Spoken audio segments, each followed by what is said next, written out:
Lepo pozdravljeni v moji družbi. Tisti, ki me še ne poznate, moje ime je Teja in jaz sem tista, ki se ukvarja z intuitivnimi vpogledi, tarot kartami, dušami, energijami in vsemi temi zanimivimi stvarmi. Danes se bomo pogovarjali o tem, kako reševati probleme v peti dimenziji. Reševanje problemov v peti dimenziji ti omogoča, da se v bistvu problemi v tretji dimenziji rešijo sami od sebe. In ja, vem, da se to sliši mogoče malček neresnično, nerealno, ampak v bistvu je še kako resnično in še kako realno. Seveda, reševati probleme v peti dimenziji ni spet tako enostavno, sam princip je zelo enostaven, zelo simpel, ampak je nekako problem v tem, da seveda rabiš trening. Moraš se naučiti, kako to delati, moraš eksperimentirati, moraš delati vaje. Ampak tudi včasih je težko najti neko pravo, moraš res zadeti žebljico na glavico. In kadar ti v peti dimenziji zadaneš žebljico na glavico, takrat si naredil to in se bo problem rešil sam od sebe, obljubim. Ampak zadeti glavo na žebljico, kot pravim, je težko, ne? Ni spet tako enostavno, moraš malo pač trenirati, moraš eksperimentirati in v bistvu najti način, najti pravi način, kako to doseči. Ampak dajmo pogledati si osnove. Torej, reševanje problemov v peti dimenziji. Zdaj čisto tako, to, kar ti misliš, to je v bistvu bolj resnično od tvoje resničnosti. To, kar imaš ti v svojih mislih. In zdaj recimo, če imaš ti nek problem, recimo, da te nekdo konstantno napada. To je bil nekako moj prvi problem, ki sem ga rešila uspešno v peti dimenziji in se potem sam od sebe uredil v tretji dimenziji. Imela sem neko osebo, ta oseba je sicer še vedno v mojem življenju, ampak bila je neka oseba, ki me je konstantno napadala z nekimi provokacijami. Te provokacije so bile take hudomušne, niso bile nesramne, niso bile slabonamerne, so bile čisto take, pač gre za osebo, ki je dosti mlajša od mene, se pravi, so bile bolj take otroške, nagajive, hudomušne, take nagajive pripombe, nagajive opaske in tako naprej. In pač takrat me je to ful nekako spravilo iz tira, dosti krat. In sem bila čisto ven iz sebe in čisto nora in zakaj ne morem jaz, ker karkoli sem rekla, karkoli sem naredila, nič ni pomagalo, še vedno so te očitki, še vedno so te pripombe letele name. No, in potem, kar sem naredila, je to, da sem se vživela v ta občutek, ne. Vživela sem se v ta problem, vživela sem se, kako se počutim ob takih situacijah, ko pač letijo te pripombe, hudomušne pripombe name. In nekako sem se počutila napadeno, nekako sem se počutila brez moči, počutila sem se, da pač na nek način napadeno in brez moči, dajmo reči, da je bilo to. Ker zdaj se točno ne spomnim, kako sem se takrat počutila. No, in pol, kaj sem naredila, v bistvu pomembno je, da umiriš svoje misli in svoje telo in svojega duha, to pomeni, da narediš ene par vdihov in izdihov. In potem si te občutke probaš predstavljati v peti dimenziji, se pravi, si ustvariš nek namišljen prostor, neko namišljeno situacijo, sceno v mislih. In recimo, jaz konkretno v tem primeru, najprej, kar sem videla, je bilo to, da sem videla sebe tako. Sebe sem videla tako v taki poziciji, se pravi v neki obrambni poziciji in vame so letele neke stvari. In potem se ti pomakneš nazaj, se pravi, na nek način moraš sebe gledati, sebe opazuješ iz druge perspektive, nisi v prvi osebi, ampak se postaviš ven. Recimo si predstavljaš, da si ti kamerman in opazuješ sebe. Jaz sem se potem pomaknila pač bolj nazaj s kamero, ne, v mislih in sem videla v bistvu, da vame letijo neke pomaranče. In te pomaranče so letele ena za drugo in jaz sem bila sam tam tako in tum so letele te pomaranče vame. In potem sem se pomaknila še malo nazaj in sem v bistvu videla, da je tam tista mašina, podobna kot jo imajo pri igranju tenisa, ki meče ven žogice.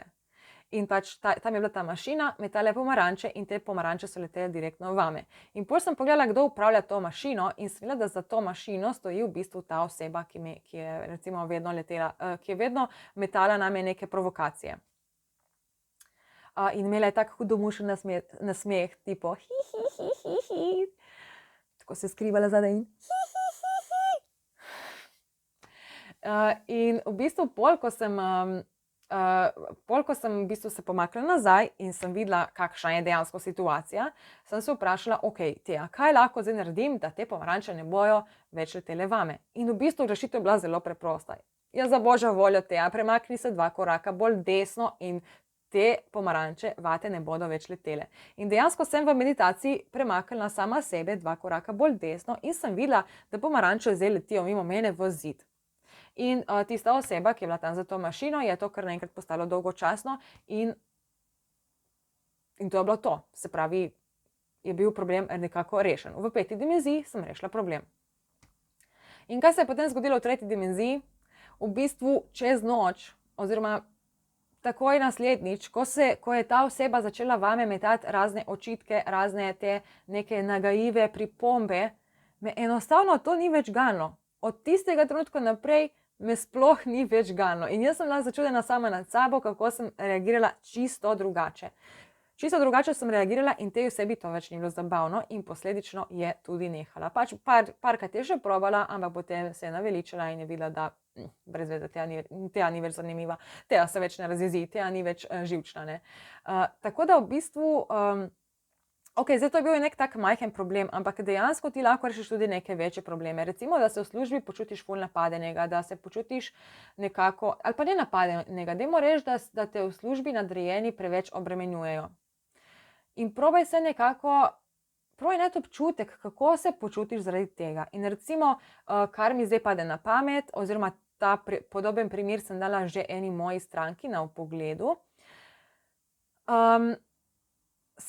V bistvu sem rekla, naj si predstavlja, ne vem, tiste sužnje v Egiptu, ki so delali, ne, in so tako na ramenih vlekli tiste vrvi in zadaj so imeli tiste težke skale in tam so bili ljudje, oni nadrejeni, ki so jih bičali, dajmo, hitreje. No, in recimo si predstavljaš, da si v neki taki situaciji.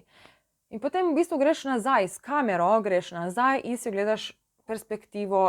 ogledaš situacijo iz višje perspektive in preučiš situacijo v 5. dimenziji. Aha, zdaj šerif tam me biča, naprej je še eden in vmes imam 2 metra prostora, kjer imam recimo dovolj placa, da zbežim.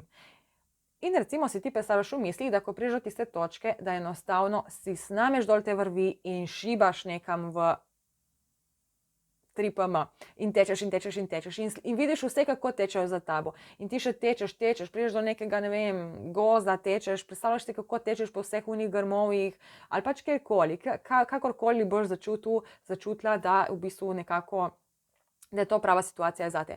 In tečeš, dokler nekako ne najdeš neke rešitve. Zdaj recimo rešitev je lahko ta, da se skriješ za neko grmovje, počakaš, da pridejo, da grejo in pol imaš mir. Lahko se ti bo zgodilo, da te bo pol kar eden od zadaj tako tik in se obrneš in se ustrašiš in te oni hoče ujeti, pa mu moraš spet zbežati. Zdaj, tukaj je recimo en tak trik, da v 5. dimenziji si praktično neomejen. Imaš vse možne supermoči, kar jih imaš. In recimo lahko ti narediš, da, ne vem, stegneš roko in iz roke ti grejo plameni in to osebo, ne vem, zakurijo te ljudi. In v bistvu moraš to ponavljati toliko časa, dokler ne najdeš rešitve, ko se nobeden človek več ne bo nikjer prikazal. Ko boš vedel pri sebi, da si najdel nek popoln mir. In recimo, ne vem, tečeš po gozdu in te pazniki kar vse posod prihajajo, te lovijo. In potem že ne veš, kaj bi bila neka možnost in recimo si predstavljaš neko luknjo na tleh in ti padeš v to luknjo in kadar ti padeš v luknjo, se luknja zapre. Pač enostavno si predstavljaš take in drugačne scenarije. In če se ful oživiš v to, bo to ful bolj enostavno, ne rabiš se neki ful matrati. In recimo pol padeš dol v to luknjo in tam te čaka nek čarovnik in ti reče, jaz te lahko pošljem kamorkoli na tem svetu si želiš. Ne? In rečeš, ok, pošljem me prosim na Bahame, jaz hočem proč tu, jaz hočem mir, jaz hočem uživati, jaz hočem svobodo. Ne? In te pošlje na Bahame. In zdaj ti si predstavljaš sebe na Bahamih in načeloma si s tem rešil problem. Razen, če ne čutiš v srcu še, da si miren. Recimo, če ne čutiš v srcu še, da si miren, se ti lahko zgodi v meditaciji oziroma si ti sam predstavljaš, da dejansko pride nek človek, ti tako na ramo, te potapta po rami in ti reče, ti si pa tisti ubežnik iz Egipta, ne, in te hoče ujeti. In pač ti spet se moraš le boriti in ga stepsti ali ne vem, karkoli, izmisliti si nekaj. Energetsko moraš doseči to, da ti najdeš to svobodo. In recimo, kaj pol narediš, ne vem, če ni druge, greš v raketo in greš na en drug planet nekam v, ne vem, 100.000 svetlobnih let proč od tega planeta, v katerem si ti bil. In ko prideš v tisti planet, predstavljaj si, da je to en najlepši planet, kar si ti kdaj videl, da so tam vsi ljubeči, vsi, ko prideš ti na un planet, so vsi, kdo si ti? Wow, imamo novega tukaj člana, pridi, pomagaj nam, tukaj imamo našo skupnost, dajmo skupaj nekaj zgraditi, pomagaj nam, gled, tukaj gradimo to, imaš kakšno znanje. In potem ti rečeš, ja, jaz sem v bistvu bil v Egiptu, sem gradil s temi skalami, jaz sem lahko pomagam tukaj na tem projektu. In pol so vsi navdušeni, da wow, kako dobro, še dobro, da smo tebe našli, sam Bog te je poslal.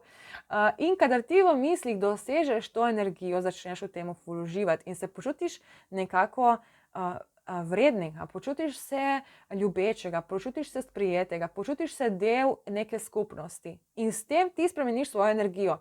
In jaz ti obljubim, da če to narediš na pravi način, naslednji dan, ko boš šel v službo, bodo nadrejeni se čisto drugače obnašali do tebe in to čisto brez razloga. Zdaj pa, če probaš to narediti in ti ne gre, pa ti lahko pomagam tukaj jaz z intuitivnim vpogledom, ker v bistvu jaz pogledam v tvojo dušo, v tvoj notranji svet, kaj se tam dogaja in recimo, da te jaz vidim nekje kot nekega sužnja, ti jaz pomagam v bistvu doseči vse te spremembe, vse te energetske razlike in s tem, ko ti poslušaš moj audio posnetek, doživiš vsa ta pozitivna čustva, ki ti pomagajo spremeniti tvojo notranjo energijo in posledično ti pomagajo rešiti tvoj problem, brez da v bistvu v njega vlagaš nek napor. Tako da, če te zanima več o intuitivnem pogledu, mi pošlji sporočilo. Sicer pa uživaj v tem čudovitem sončnem dnevu, lepo se imej in čau, čau.